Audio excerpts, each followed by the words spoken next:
course, give us your tweets. At LOL Esports is the place. Hashtag UOL win or double M win if you believe in the power of the monkeys. The Mysterious Monkeys, definitely not looking good for them right now. They lost the Vitality already this week. They need as many wins as possible. They want to try and catch up into that safe spot. Whereas Unicorns of Love, they want to join HDK at the top of the group. So must need wins here for both sides. Must need indeed. We'll find out who reigns supreme between the Unicorns and the Mysterious Monkeys as we hit the rift for game number 1.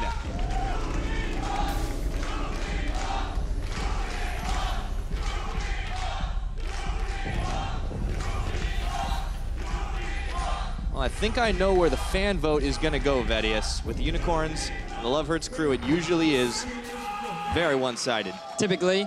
Saw someone there with the body pillow, and I'm pretty sure I stole that earlier, so I don't know how they got their hands on it. Apparently it's been passed around, Vedius. It does seem that way. All right, Unicorn's going for the 5-man invade, finding out Amazing, throws the sapling, forced to flash early on. That's not how you want to begin a game. A lot of respect being shown from Amazing, realizes, you know what, if that Braum Q hits me, I could die. So instead, I'm just going to flash away. I refuse to be chopped down this early on into the game. His bark was clearly worse than his bite. Oh, very level good. 1. Very good, Pyro. I'm glad you like that. I'm working on my old witticisms, Vedius. But let's talk about the early game, right? Because from the side of Mysterious Monkeys, there's not a huge around it. Okay, they actually have a few options, because you have a Renekton, and you also have a lot of playmaking potential down in the bottom lane. The problem is, typically in this Cho'Gath versus Renekton matchup, what you'll see is the Cho'Gath, he'll take a lot of points in his E, he'll look to just push and push and push and push. And the thing about Renekton is he wants to be super aggressive in laning phase. He wants to be in your face, he wants to be trading, and normally Renekton wins because when he goes in, he stuns you, hits you with a Q, he dashes back out, and he's fine, he's safe. He's gonna win out on that trade. But Cho'Gath gets a lot of sustain from his passive. He has a lot of wave clear, and every time that Renekton jumps in, the ability of the Cho'Gath to chase is actually very strong. So Cho'Gath is one of those few champions that can actually go very even, or at the very least hold their own against a Renekton, which means that some early gank assistance from Amazing would be very valuable to get this Renekton snowballing in the early game. I was about to go in on that because it seemed like the Monkeys' game plan for a long time had been trying to snowball off Kikis, and this is a team composition that can fight very well, but do they still want to put their attention up there, up top early on? I guess we have to track Amazing and find out. Yeah, and Amazing's early gank pressure will be very important, but we've also got to look at Xerxe, because when we talk about these early junglers, he is an individual that has not had the strongest of performances. All eyes for a very long time have been on Exileh, but when you look at Xerxe, his goal difference at 15 is often negative. His contribution during the early game is not that strong. And when they played up against Fnatic, he was a big part as to why they ended up losing that series, trying to be over-aggressive, trying to make all these extremely over-eager plays that ended up in disaster and resulted in Fnatic taking that overall series. So I have big question marks around Xerxe and what his goals are in the early game, and whether or not he wants to try and focus back to a more conventional style, which is scaling towards those late game team fights. Yeah, we certainly have to watch him, and those numbers definitely didn't look like the kind that netted him that Rookie of the Split award in the last split. Of course, his entry into the LCS was certainly an impactful one, coming from the Turkish Champions League and helping lead his team to victory there, but he's clearly been falling off as of late. One thing we definitely want to check in on, though, this game is going to be the mid lane, of course, because Exileh, he locks this into the Orianna. It's a fairly safe pick for CozQ, especially by his standards, but Exileh, did he just dab? Yeah, he did. He's got style, man. Oh, I never knew that he dabbed. Locks Talon in. Very old school. He should really update to a fidget spinner or something. Anyway, talking a little bit. Have you been on the internet too much lately? Maybe. So, we want to see early ganks up top lane. Amazing. Level 3. Now, poised and ready to try and shut down Chachi. All right. Okay, they get the stun off, and in goes the Twisted Advance. Kikis is going to dice his way out. Sapling's on a little bit late. Do they have the damage to follow through? Chachi's still got a flash. He's not going to need it either. He gets out alive. Wow, really good two-man knock up there from Chachi. Completely dissuades Amazing and Kikis from the continued followed up, but slight pressure advantage going in favor of Kikis. This will get the teleport out from Chachi too. So now, Mysterious Monkeys, they have this TP advantage. Level 6, they may look to try and make a play happen. Amazing, he's still hanging around them. Hey, he hadn't actually gone back yet. Chachi was quick on the teleport finger. He is getting pushed in for the time being, but this is what's going to happen with that Renekton. As you explained, it's maybe not a great matchup because of the sustain, but Renekton's still able to push, and he has that farm advantage. But there's always a timer And as you know, the late game Cho'Gath is going to be pretty deadly. So if Unicorns get a longer game, this could be a good one for them. The thing you always have to remember about the Unicorns is they are still that team that they usually have a slow early game. Pretty casual, pretty relaxed, and then around the 20-minute mark is where they really kick the action off. But I'm keeping my eyes once again on the bottom lane. I feel like both those guys are looking for a bit of trading early on. Yeah. Well, Yuki and Dreams, you know, they drafted the Xayah Rakan early on. It's clearly comfortable for them. You pointed out that Yuki had been a point of success for the Mysterious Monkeys when he was able to kind of just unload damage in fights. You can see that Amazing, even though he's down here clearing camps, he's emphasized being able to get places quick with the Moby boots early on. So he could be making a move down there soon too. Good spot there, Pyra. Typically when you go for early Moby boots, that does say, I want to gank a lot. It gives you a lot of mobility throughout your jungle, gives you a lot of freedom, and it's really good if you could shut down this Talon in the early game. We haven't talked much about it, largely because Fisher and I talked a huge amount about it in the last series, but typically what you want from a Talon is an early snowball. Lethality is all about the name of the game. The thing about Lethality is it's great when the targets have low amount of armor, because it's flat armor penetration. Once they start stacking it up, it gets a little bit difficult as we see a bit more trading in the bottom lane. Grand entrance and a battle dance out of Dreams. They do trade well. Samux is the one who takes a bit of damage. Hylissang stepping in front to help him heal up there. That last shot on this Jhin. Samux is still staying relatively healthy, and he's actually been able to out-farm his opposite number for the most part. Sitting on those boots start, too. That's something we didn't really talk about either. He's emphasized mobility himself. Yeah. Largely to just get that additional bit of sustain. It helps with your trading pattern, too. We have seen some Doran's Ring starts from some Jhins over in North America to help with the bouncing grenades because of its great ability power ratio. Outside of laning phase, it's not that valuable, but that's not what we're seeing today. Likely he's going to rush some early Moby boots, but right now he's getting engaged once again. Yeah, but Hylissang is there to get the block on. So Dreams and Yuki continuing to try and trade it out. It's even on the farm game. Down towards the bottom, we've yet to see the junglers make an appearance. But we're only 6.5 minutes in. No need to rush this one. Yep, no need to rush indeed. I'd love to see Amazing try and make a repeat appearance up top as the ulti gets used. Kikis, he's got the dominance on. He is the big animal right now. Chachi's thrown down the Rupture just to make sure he doesn't get followed through too deep onto. Still both flashes for both top laners with the teleports both down as well. But Amazing, he's busy clearing out the wave. Okay, the wards, I should say. So I just want to take this opportunity very quickly. We've got to look at the builds, because I want to look at CozQ and see he's gone for a Blasting Wand along with an Amp Tone. Now in my head, this is kind of like he's edging towards a Rylai's. Now, this is a bit of a gamble, because the thing about Talon is he snowballs really well, and once he's got a few levels under his belt with some early lethality, oh, he hits hard. So, solo queue players at home, I highly recommend rushing some armor. Either go for the armor boots or just get a very early Seeker's Arm Guard. Really good tool for mitigating that early laning power that Talon can have once he gets a few levels under his belt. But by going for the Rylai's, if that is the build path that he decides to go for, it will definitely give him a lot of health and a little bit more utility to prevent Exileh from having that level of burst. That was not the most effective Ignite, Hylissang. He stopped their backs. He did stop their backs. This will allow Samux to get back to lane sooner. They will be able to get onto the tower faster. This is a big tempo advantage play that UOL is trying to make right now. Yeah, Dreams, he's going to be body blocking here just to make sure Hylissang can't interrupt Yuki any further, but he takes a lot of damage for it. And in the end, here we go. So Samux will be making it back to lane. He's got himself a shiny new set of shoes with those boots, as well as the BF sword. So this should definitely help him out, try and get an edge over Yuki. But Yuki's also got a BF, so that's at least matched on damage for now.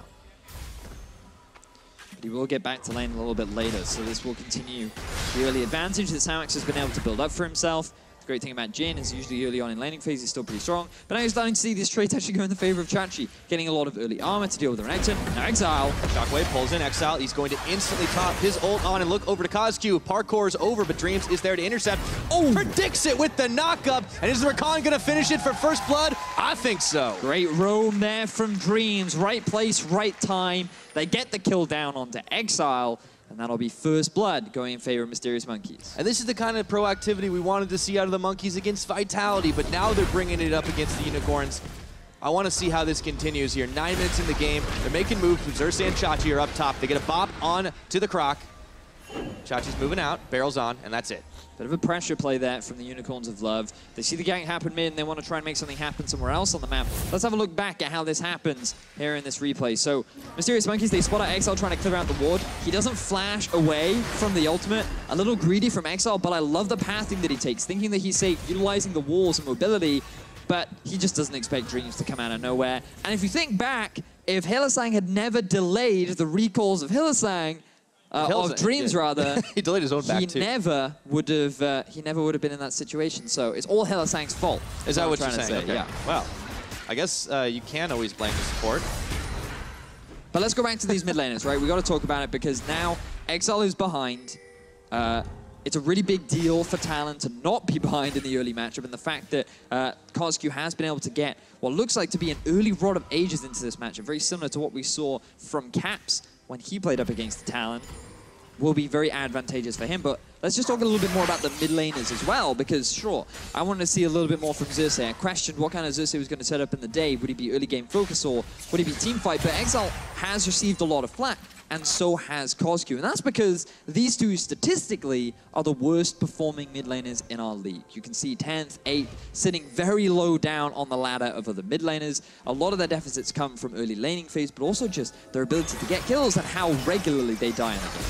I feel like that honestly reflects worse on Exileh, right? Because he's the one with the more tenure in the European LCS. CozQ came in after a long time in Challenger, but didn't get the same level of experience. Maybe that'll change. Here we go. They go in all on top of Exileh. Insta-flash away.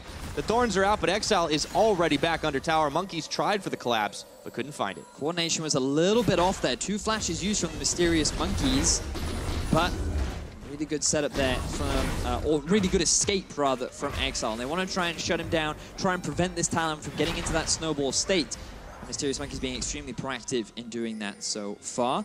And it will allow CozQ to healthily transition into his itemization later on. Yeah, speaking of itemization, you talked about the possible Rylai's. Of course, it looked like he changed it up or had a different plan in mind because he's working his way toward a Rod of Ages instead. So not so much on the armor, but at least he's going to have some sustain there. Yeah, personally, I'm not a massive fan of it, but this was something that we saw Caps do as well. It does give you a lot of health. Will attribute to more of a scaling sort of Orianna build.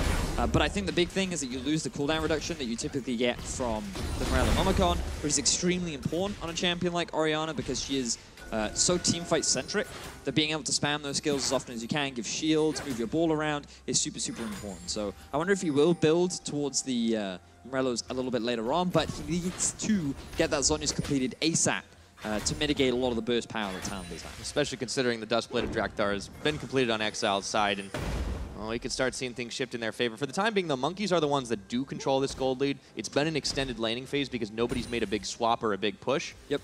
I want to see if that ends up changing here. Now, Yuki's going to be joined by Dreams, but he's trying to take the express path, and Hylissang cuts him off. Remember that it's not the end of the world for the Unicorns of Love to scale. Jhin scales pretty well based on the build path that he decided to go for. Rush of the Infinity Edge into the Rapid Fire Cannon. Very similar to what we see over in North America.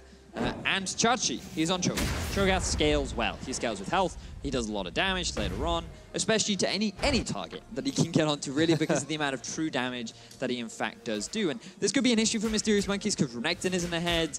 Yuki and Dreams weren't able to snowball any kind of bot lane lead.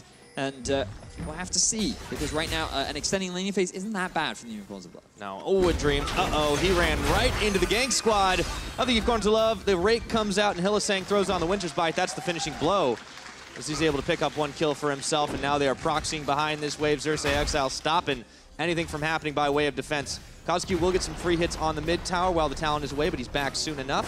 And this is where we'll start to see things open up for the Unicorns. And you have to praise the Unicorns. They had really good vision around the bottom half of the Mysterious Monkeys jungle. Exileh now going into CozQ. Oh boy, Twilight Assault, and he throws the rake back. CozQ down to half his health. He has his barrier, already used it. In comes Xerxe, shockwave on himself, but it's gonna be the Sombrero, and Exileh picks up the kill. Meanwhile, Samux has to flash away, twirling his gun with style, but can he get away? It looks like it. Hylissang is there for the defense. Yuki coming out, just able to clear some wards, and that's it. This is why I like to see early armor on those mid lane champions against Talon. He has a lot of burst, especially once he completes that Duskblade. He doesn't need, I mean, he scales extremely well with items, but those levels contribute so much in terms of the base damage that he gets as well. When you have no armor, you just get popped off. And you can see he's not even level 11 yet. He doesn't have the second point in his ulti, but the bleed is what people really underestimate in terms of the amount of damage output. When you combine that with the slow that he gets on the rake, on the Duskblade, Ignite 2, and when you're in melee range, you get a massive crit on your Q. So much damage available, and you don't have any armor to support it. Exileh, he wants to get this ball rolling downhill. Really got the cooldown off the passive on Duskblade. See if he wants to go down bot, but nobody's taken, so it means Hylissang and Samux are going to be able to free hit this one away, and that should be first brick for the Unicorns, opening up this gold game for them. If they can turn this into a dragon as well, they could really be well on their way to some big plays. Now Kikis moves in onto Vizicsacsi, back up top-wise. Chachi, though, he's been able to survive this laning phase. He has a gold lead built up for himself, and now Exileh, he's stuck under tower with Twilight Assault. He has to make his escape. That's going to open up the chance for the Mysterious Monkeys to get themselves a tower, so they're back in the gold game as well. Like the move from Mysterious Monkeys. They realize that their bottom lane tower has gone. They cannot defend it after losing Dreams and all the vision that they lost. They felt like they needed to make some kind of answer. And the one thing about Talon is he has very little wave clear. So they just grouped up mid, take the tower. This will open up the map a little bit more, give some more freedom over to the Mysterious Monkeys. But they're still in a gold deficit. And Unicorns are in a great spot because their bottom lane is scaling nicely. Their top lane is scaling nicely, already with a completed Righteous Glory, which I absolutely love. Because one of the big criticisms I had of Xerxe was that he didn't buy Righteous Glory enough. So his top laners decided to do it instead. And Exileh's off to a great start, given that he's 1-1-1 and he's already got a buttload of lethality. There we go. So the carries are starting to do exactly what they need to. And Kikis, he keeps trying to make it happen, but you just can't deal with the Cho. He's getting bigger and bigger as the time goes on. And I feel like Vedius, what can the Monkeys do right now other than just try to force some crazy fights? Well, you nailed it, Pyra. That's what they got to do. They got to force some crazy fights. Cool. I think right now, they're trying to make a crazy fight happen top. Oh, slash dash. There we go. Dreams is in. He gets the knockup. Chachi, though, he's sending out the spikes. They can't kill him. They just can't do it. He's too big. League of Tanks. This is how it goes. But these kind of plays needed to be happening at like level 7, level 8, where Renekton had enough early power to be able to kill the Cho'Gath. Now, he's got too many levels into his abilities where his CC is extremely strong. He's got a lot of health under his belt, but now we have seen Amazing get caught. Oh, no. He flashes out, throws the Nature's Grasp. CozQ is there as well, but there was no follow-up damage, unfortunately. So Amazing has to burn a key summoner as well as his ultimate. And now their eyes are on the dragon. Unicorns of Love already grouping up, getting some deep vision down. Maybe they just want to force a fight, classic Unicorn style. Why not if you can get away with it? So, Double Charm is on, but there's no follow-up damage. There's a Shockwave on to 2. Hylissang, he's taking up the entirety of it, and Dreams will be able to take him down. But meanwhile, the curtains have been opened, and Exileh is going to be making his grand entrance through, hopping and skipping and throwing those blades out. Roots down. Chachi, they get the hop over. It doesn't matter. A double kill for Exileh. And Unicorns of Love, when they have the choice between taking an objective and forcing a fight, naturally, they choose to go for the fight. They find a successful one, they get themselves 2 kills, and they walk away the victors. And this is why people love the Unicorns of Love, Vedius. Who needs objectives when you can just get them once you've won the battle? Kill him, Pyra. That's the best objective. Get the gold through kills. 4-2 now is the kill score, 2,000 goal lead, and now they get the objective. Exactly. You know, it's a safe, secure, Pyra. Reliable strategy, group up mid, make the fights happen. So far, things going splendid for Unicorns of Love, as we do see how the fight happens. So Mysterious Monkeys, they just want to push out mid. They're expecting Unicorns to go for the dragon. Oh, they don't.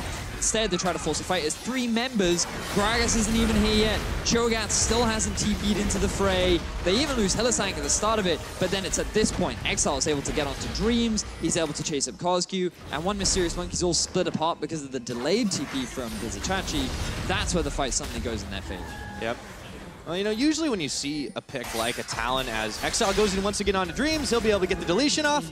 Man, he's really trying to show up caps for that best assassin EU. Blood for the Blood God, as Exileh picks up another one. Now completed the Ghost Blade, even more mobility, loads of chasing, loads of lethality. Drone always said, Pyra, if you don't have that much armor, his stabby stabs really hard. Yeah. If you don't have armor, the stab stabs you through. Exactly, I'm glad we've established that. Because you need it to stop the stabbing, right? You know how I knew that, Go, tell me. I played a lot of Assassin's Creed. I, too, played a lot of Assassin's Creed. So did Exileh, apparently. Looking to continue his assassinations. All right, he gets a hop on. There's Amazing. The barrel comes out, just going to knock the bird away. And Exileh is unstoppable at 19 minutes. The guy's got 5 kills. 5-0-1. You're starting to understand why Fnatic chose to ban this champion away from Exileh. Certainly seems to be one of his comfort picks. Something he's having a lot of success with. And he's been able to build up a lot of his own leads, but also Mysterious Monkeys, they've just slowed down. You know, I'm very critical of this Renekton pick. I feel like Jarvan would have given them a lot more teamfight value later on into the game, but they do still have pretty good team fighting as the game progresses. Yuki scales very, very well on this Xayah. You have an Orianna in the mid lane who whose power spike will be delayed a little bit by going for something like a Rod of Ages and the Sonya's Hourglass. Which he's halfway towards, or at least getting closer. But it will get better later on. There's still a lot of power there, and if Exileh dives into this fight and he gets CC'd by Kikis, who are amazing, or he gets charmed up, he will be obliterated in an instant. So that's the still win condition there for Mysterious Monkeys. Yeah, you know, we talked a lot about Exileh, and he definitely has been the flashiest member of this team right now. But I feel like stepping into the shadows here is Samux, because he's been consistently throwing down damage, picking up assists. He's going for this crit Jhin build, and he's sitting on 2 items of it at the moment. It's not going to be too shabby, especially considering the Monkeys haven't been picking up as much armor as they should be. Yeah, you're quite right. Samuel Fernandez, someone that, if you ever speak Don't forget the fort. Yeah. If you ever speak to Roman, he's very passionate about his AD carry. And you're quite right. Often we don't talk about him, but that's because he's not really the guy that makes all the plays. He's not super flashy, as you correctly identified, and he doesn't need to, because you have Exileh for that. He's more of the cleanup AD carry. He's that consistent guy that will deal the damage, and it is very impressive how he has developed so much as an AD carry. Whereas for Mysterious Monkeys so far, we're still seeing Yuki suffer a little bit. He fell behind very heavily once again in lane. Not quite that staple performer that we normally see. As the UOL squad once again group up in the middle lane and consider looking for another fight. Well, I think that is always a safe prediction. Unicorns looking to fight it up the middle. And they said on the analyst desk that it may lose them their competitive edge because everybody's drafting these ARAM compositions. Well, the Unicorns, they did it without even appearing to do it, as Xerxe runs into 3 here. That's unfortunate for him. A little bit bad positioning. However, even with the big barrel and the flash out, he may still not get out of this one. Mysterious Monkeys, they do not want to quit on this, but how much are they willing to invest? That's quite a lot, it would appear. Even Yuki and CozQ were coming to the rescue, and now they will finally get that kill. But meanwhile, Exileh splitting up top. It took them so long to get the kill onto Xerxe because their only real damage was Kikis. Yeah, you had a lot of CC, but if there's not enough follow-up, then it won't result in anything. And this will give Exileh the freedom to push up top lane. He's not going to commit to the tower. Instead, UOL, they're looking to try and force a fight. They're looking to try and force it out. And Dreams CozQ, they're not going to be accepting this one. They'll back away for the time being. They know they can't afford to take a fight. They might lose and let the minions just keep on pushing in. But I want to go back to your bit about Samux too, because in the spring, he was one of the big Unicorn success points, still not one of the flashiest players. Playing this Jhin consistently and having big damage numbers on it, looking great as an AD carry. And honestly, it's all the more impressive considering, you know, you got to go back some years ago and remember that this guy was a top laner in the original iteration of the LCS for Giants. I mean, he's been around, but he role swapped. He was never considered to be one of these incredible top carries, but he has been slowly building a reputation. And I got to stroke my ego a little bit here, Pyro, because I did say last split that I believed Samux to be one of the best performing AD carries. I gave him one of my MVP votes. I got a lot of hate for it, but I'm glad that he's stepping up to the occasion now as UOL find the fight. Let's see if he can do it. The Florist starts things off, and now the tower is on the menu. The Shockwave, it's not going to pull anyone in. The barrel knocks them all back, and in comes Kikis around the side, but he's stymied here as he tries to get a stun off onto Hylissang. He does it with Chachi with a Feral Scream around and a Blade Storm, or a Feather Storm, I should say, as CozQ is going to get 1 kill. Yuki was looking for another, but he's forced to burn both Flash and Heal. The roots are on, and the Unicorns are scattered to the winds without their support. It looks like the Mysterious Monkeys might be able to find a fight. No AD carry, though. Yuki, he was zoned out of this one, and now the tables are turning once again. A 2-man rupture. In comes Xerxe, turning things around. Yuki's already back to base. And there is the curtain call. 1 shot, 2 shot, 3 shots on the tree. The 4th, he's just out of range, but the rupture still hits, and they want to keep chasing the spikes. Do it! Chachi with a kill. But it's only a 1-for-1, Pyra, after that incredibly exciting 1-for-1 fight. Mysterious Monkeys equalize the kill score, and as long as they can defend this tower, this is fine for them. They don't lose anything major. But UOL, they have this tendency to take these risky plays. Samux has no mana. They're going to try and force the Baron. It's 24 minutes on the clock right now. Amazing is down for another 15 seconds. Kikis has his teleport. It would have to be a fight because there is no smite. Let's see what the Monkeys can do. CozQ, he doesn't have his Shockwave up. They need to buy some time, but the Unicorns are looking to fire down this. Instead, they turn their attention over to the fight. This is exactly what the Monkeys want, but they have to survive. No, the smite goes down. And now Unicorns, they wanted to turn it, but the Monkeys knew when to quit. And Kikis, he didn't TP into the fight. There was no smite available for Mysterious Monkeys. And in the end, they make the play work. But let's go back to how this all started. This was a risky play, trying to go for the dive rather than just commit to the tower. And it's difficult to siege when you have a Jhin and a Talon, but I feel like at this point, UOL, they just need to be a little bit more patient. Instead, they're trying to make it happen. Number of members get out with their lives, but then they split up, and that's where Mysterious Monkeys collapse. They use a lot of flashes, they use a lot of their engage tools, and they even lock up Samux, but they cannot get the follow-up because of how tanky and how much utility Xerxe does provide. At this point, Mysterious Monkeys, they need to disengage. We don't have time because we're back in the action. Yeah, back to live right now with the Baron. Unicorns looking to push on tier 2 in the mid. Doesn't mean too much, though. Mysterious Monkeys have been able to push them back, but that gold deficit, it's not getting any smaller right now. 5,000 plus in favor of the Unicorns of Love. And Exileh, he's back to his split-pushing ways. There's now the best of wave clear, but he's able to rake through the rest of the minions. Gonna need Yuki and Kikis and Amazing here to just stop it. Meanwhile, the Unicorns fancy the fight. Hylissang jumps on in, throws a Winter's Bite. That's the end of it. They're just trying to run Mysterious Monkeys around this map. Man, that Cho'Gath is getting bigger and bigger by the minute. Well, those stacks just keep on stacking. He's building himself a mighty house. And at this rate, he will become an unstoppable fort that will somehow steamroll through the rest of Mysterious Monkeys. That was very prosy, Vedius. Yep. Yeah. Would you say he's a brick house? As long as it's got wheels, that's all that matters. And tiny arms, in very classic dinosaur fashion. Well, he's very mighty, that's for sure. 2 Righteous Glories, by the way, I should say. Xerxe has as well. So they are going to be running at Mysterious Monkeys very quickly. Feeling very righteous they are this fine day. Will it be glorious? That's the question. That's the real question. 3 men on this dragon, so that is number 2 for the Mountains. It's been easy for Unicorns to take both of them this game. That means they can wreck through those towers even faster. It's looking really grim for Monkeys in game number 1. They want to try and turn this one around. That window is pretty shut.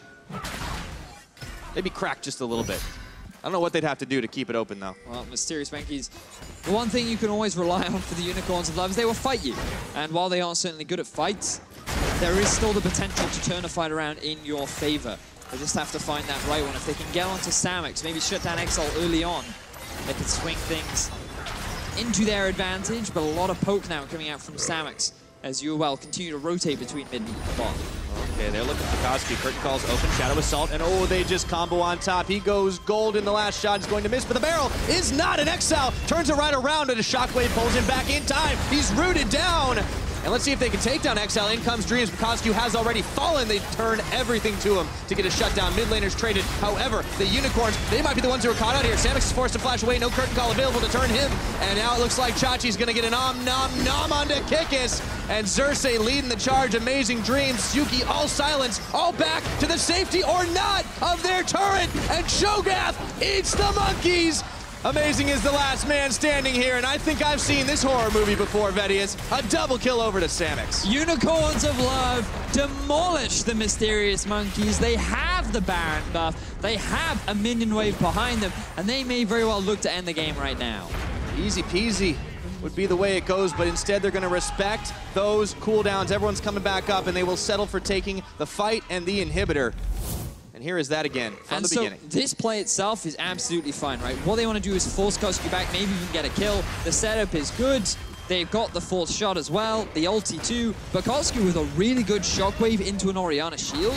Things look so good. He's almost able to defend himself, but he ends up dropping. So now you trade mid laner for mid laner. And keep your eyes on Kikis as well. Watch how he flashes onto Samux.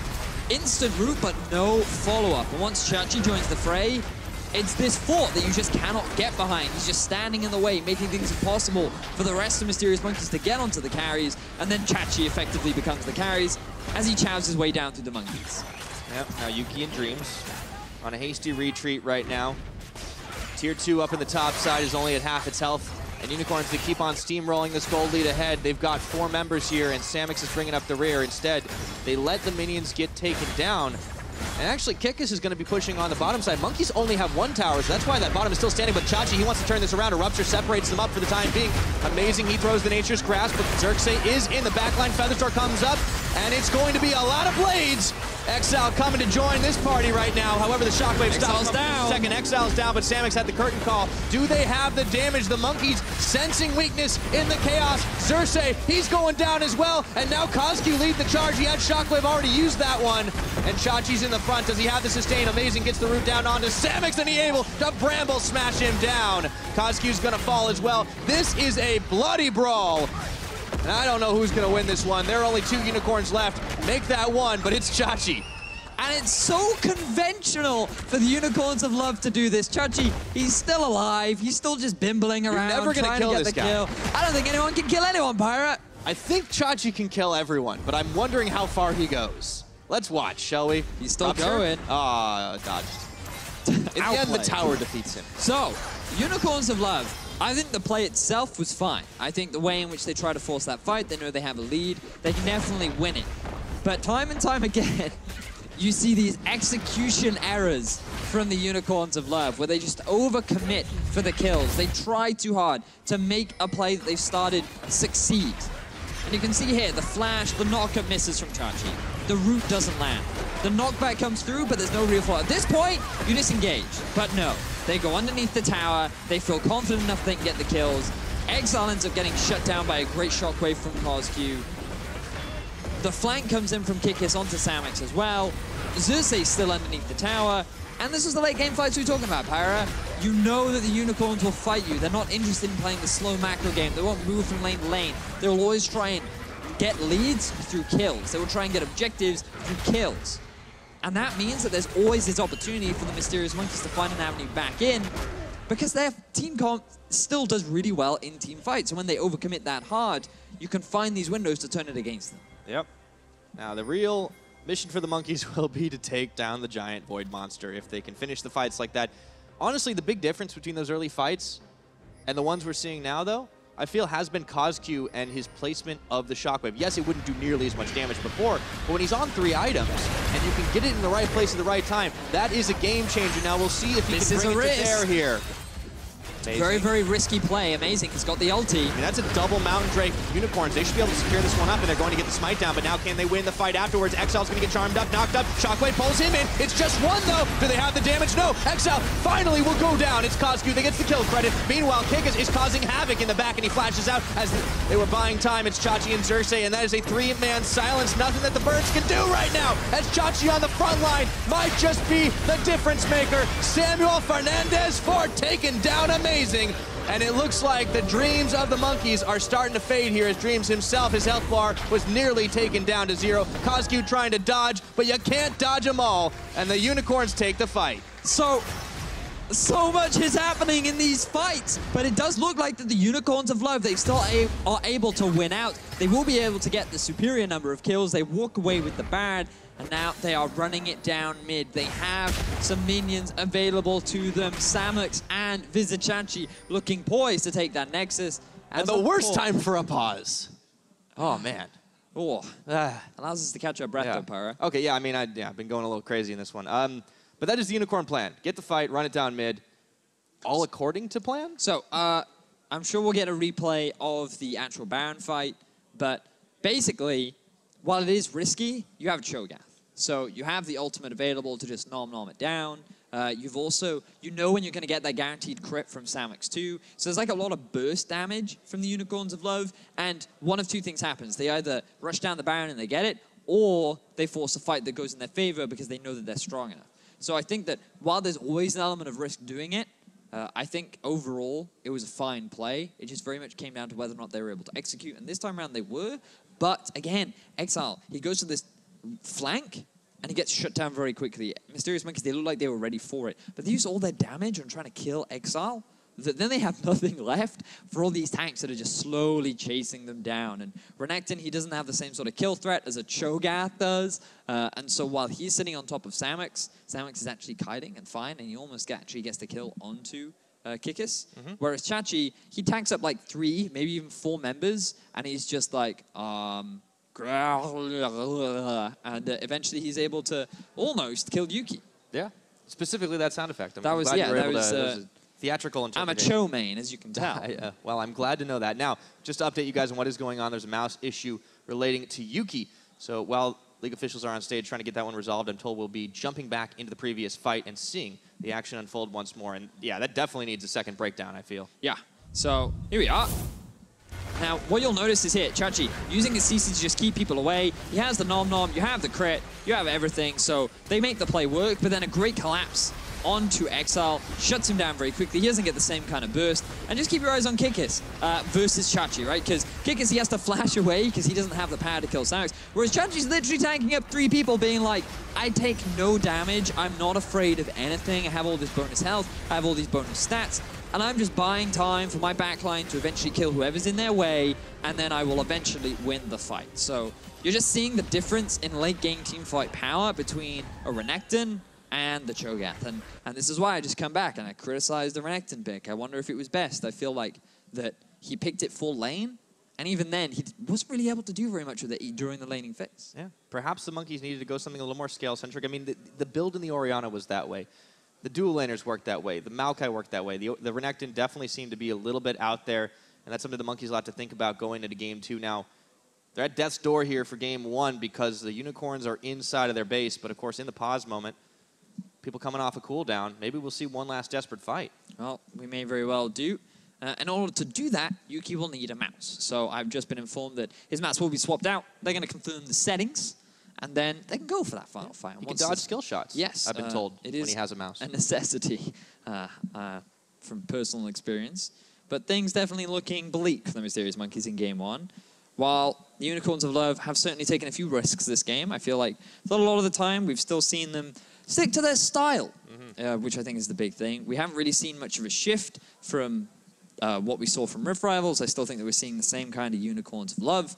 And while certainly Exileh seems to be having better performances when he's allowed to play things like the Talon, I think it's definitely a big comfort pick for him. You just have to wonder, right, is it concerning that Unicorns of Love haven't really changed anything about their style, or is it fine, right? Or are they just getting better at perfecting? Because I feel like they are playing a lot of these fights very well. But still, is this something that can be punished by some of the other stronger teams? Yeah, I think that is a really big question because it's hard to take things away from, a bout with the team that's at the bottom of those standings. And when you compare how the other teams are fighting it out right now, you'd think that they might be able to shut this style down a little more effectively. Everyone was clearly watching that Fnatic tape and seeing if maybe they will just respect the Exileh talent in the future. Maybe not. Maybe they'll find a way to play around it. But it is concerning because the other two teams came out of Rift Rivals looking stronger. The Unicorns are the ones that didn't.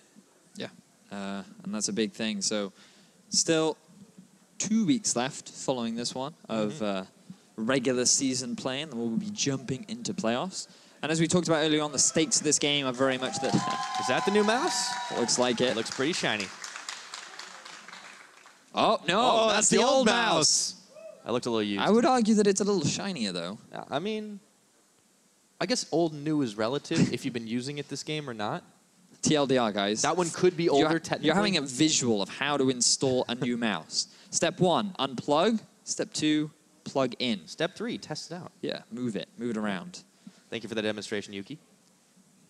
I think he likes the other one. He's looking at the other one, like judging it, being like, you let me down. For so long, I trusted you, and now you are gone. Feels bad, man. Yep. You can't click. Betrayal. Replaced in the blink of an eye. So Yuki is cold-blooded there. Yeah, they're just confirming the settings now, and then we'll be jumping right back into the action. Just to give you a bit of a reminder, Yuki's alive, Dreams is alive, Kikis is alive, but Hylissang is stopping the backs of both Kikis and Dreams, and there's only really Yuki left to defend, up against a full-health Vizicsacsi, a full-health Samux, a level 16 Samux, might I add. There are 2 Nexus turrets standing in their way, and I believe they have the Baron buff as well. So it's definitely going to be quite the feat for Yuki to be able to defend. But they're going to try as we jump back into game. If there's ever a chance, well, now is the one. So we're getting back into game, and it's going to be a photo finish or a hectic one at the very least. Down goes one Nexus turret, and down goes Yuki. Well, there's your answer. Om nom nom. Goodbye, Dreams.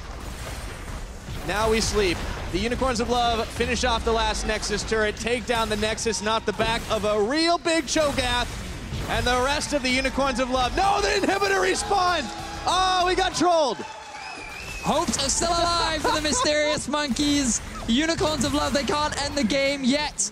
Are they going to run away? No, they're going for the finish, Pyra. So many false finishes. All right, just hit the Nexus is all you got to do. But no, they want to take the fight into CozQ. He goes golden, buys some more time. Gets knocked in, buff. The shockwave is not enough, but he does get a kill. And it's not going to matter. GG, well played. The Unicorns of Love going 1-0 up in the series. Looks like the mouse did not help Yuki in the end. Still ends up getting obliterated by Vizicsacsi. And it will be a Game 1 victory going over to the Unicorns of Love. Classic Unicorn style. They find fights. A few of them looked a little bit risky. Some of them could have gone horribly wrong. Mysterious Monkeys did find a few avenues back into the game, but they could not hold onto the lead. And I feel like a Talon ban is next on the list for Game 2, Pyra. I think that would make a whole lot of sense, Vedius, and the Talon certainly was a big part of it, but lest we forget that Cho'Gath had 12 stacks by the end of it, so he was already capped out on how big he was going to get. Chachi in his hands, there was not enough pressure up top early on to stop him. The Monkeys will have to go back to the drawing board. And it is always the Unicorns when it's just a strange finish for one reason or another. This time there was a pause, there was some weird stuff going on, but come on, it's always the Unicorns. Yep. I don't know why, you but know they're always going to give you an exciting game, that's for sure. And we did, in fact, get a lot of fights. Overall, 31 kills in that game. In 33 minutes. In 33 minutes. Not quite a kill a minute. This is what I expected, though, from patch 7.14. I thought maybe things were going to settle down and people were going to take the much more conservative route. But no, the Unicorns said, not today. You wanted ARAM, we'll give you ARAM. Yeah, and you can see right now, Unlimited trying to boost the morale of his team. There's still the possibility that they can come back. But for now, Unicorns of Love lead the series. Unicorns of Love, they took down Mysterious Monkeys in Game 1. So let's send it over to Dracos and the boys. Thoughts on their win? I'm Dracos. These are the boys. My thoughts, I love Unicorns of Love and the compositions they build because to me it's like, hey, here's everything that's horrible to play against in solo queue right now. Duskblade, Cho'Gath. No Kayn mid lane. That's true, but that was banned. I mean, to be fair, I don't know if they would have picked it, but I like that Mysterious Monkeys kind of proactively banned it away. I agree with the Kayn ban. I don't like giving Exileh Talon. Not that Talon's like the greatest champion in the game, but it's the one pick right now that he's actually finding a lot of success on. I think you just take that away and you kind of challenge him, you know, again on finding some of these other picks right now. Especially when you then pick Orianna, first pick of second rotation. You basically like give him a matchup that he can play it into, and then UOL, we kind of thought maybe it was going to be the Cho'Gath jungle, maybe with a Rumble in the top lane, but they flexed it up. They've got magic damage top lane, which compensates for the AD mid laner, and you can see how Exileh has this massive impact in team fights. Yeah, and I like when Unicorns in that second phase, they banned away the Gnar so they could put Cho'Gath top lane, because it actually meant that, in my opinion, Mysterious Monkeys had no answers for Cho'Gath in the early game or in the late game. What we see a lot of teams do against Cho'Gath, especially top lane Cho'Gath, is like you gank him early game, you camp him, you try and shut him down, but it was a Maokai jungle on the side of Mysterious Monkeys, not exactly the best at just completely annihilating lanes, unless you have a lot of damage in that lane already. And then also late game, like, there's no HP damage coming in. It's Orianna, it's the Xayah, so they couldn't really deal with Cho'Gath at any point in the game. And that early game was so influential. The fact that Amazing had to use this flash level 1, like they invade him in the jungle and just one Braum Q makes him flash. Suddenly that top lane gank, they don't get the kill. Chachi just walks away in the early game. And as you said, like if you can't take him out in the early game and your composition doesn't have anything to deal with him in the later game, you are not dealing with that Cho'Gath at all. And I think we have to praise Vizicsacsi. The Cho'Gath was pretty much on point in a lot of these fights, and whether or not you can say that Mysterious Monkeys needed to dodge some of these ruptures, Vizicsacsi definitely hit the vast majority of them in the early to mid game fights, which continuously set up the team for success. And on top of that, the Talon snowballing in the mid lane. This is it's a good look for Unicorns. Yeah, that is a very good look for them. Was very much the standard Unicorns of Love game where it was just team fighting around the mid lane as often as possible. I think they could have played more to the side lane with the Talon, who was extremely fed with like full lethality. No one was going to stop him. But they opted into pure team fighting, which actually gave Mysterious Monkeys a few ways back in the game. But that's where I think the Cho'Gath just came in and made it almost impossible. And also the fact that Chachi is so good at taking all the damage he can possibly take, step out at the correct moment, you know, get some HP back either by going back to Fountain and then TPing right back in, or at least letting the next guy kind of go forward from Unicorns. Like, great team fighting from him. Chachi's opposite number, Kikis in the top lane for Mysterious Monkeys. You mentioned some of the windows from the team fights. Kikis made a couple, flashing onto Samux in 2 fights back-to-back in the late game, taking him out, and that reduced some of the damage. But you saw the impact of this infinitely scaling Cho'Gath doing max % health damage with the E just walking through fights 1 versus 3, and Mysterious Monkeys are running away. And that really is the danger, is despite the fact that Kikis is making these individual plays, it's not enough for Mysterious Monkeys as a whole. Too far down, I feel like, simply because the Talon got so many early kills as well, that's kind of the crazy thing, because like Mysterious Monkeys are in a lot of trouble when they can't shut down Cho'Gath and they can't shut down Talon. Both of them kind of snowball out of control. Yeah, and which means Unicorns can win team fights. Exactly, and when we look at this mid-game team fight that we're going to bring up, it's not like this was, the greatest call of all time for Unicorns to love, but they did know that they had that massive lead. They knew that they could punish just about anybody, and they do put it to good effect.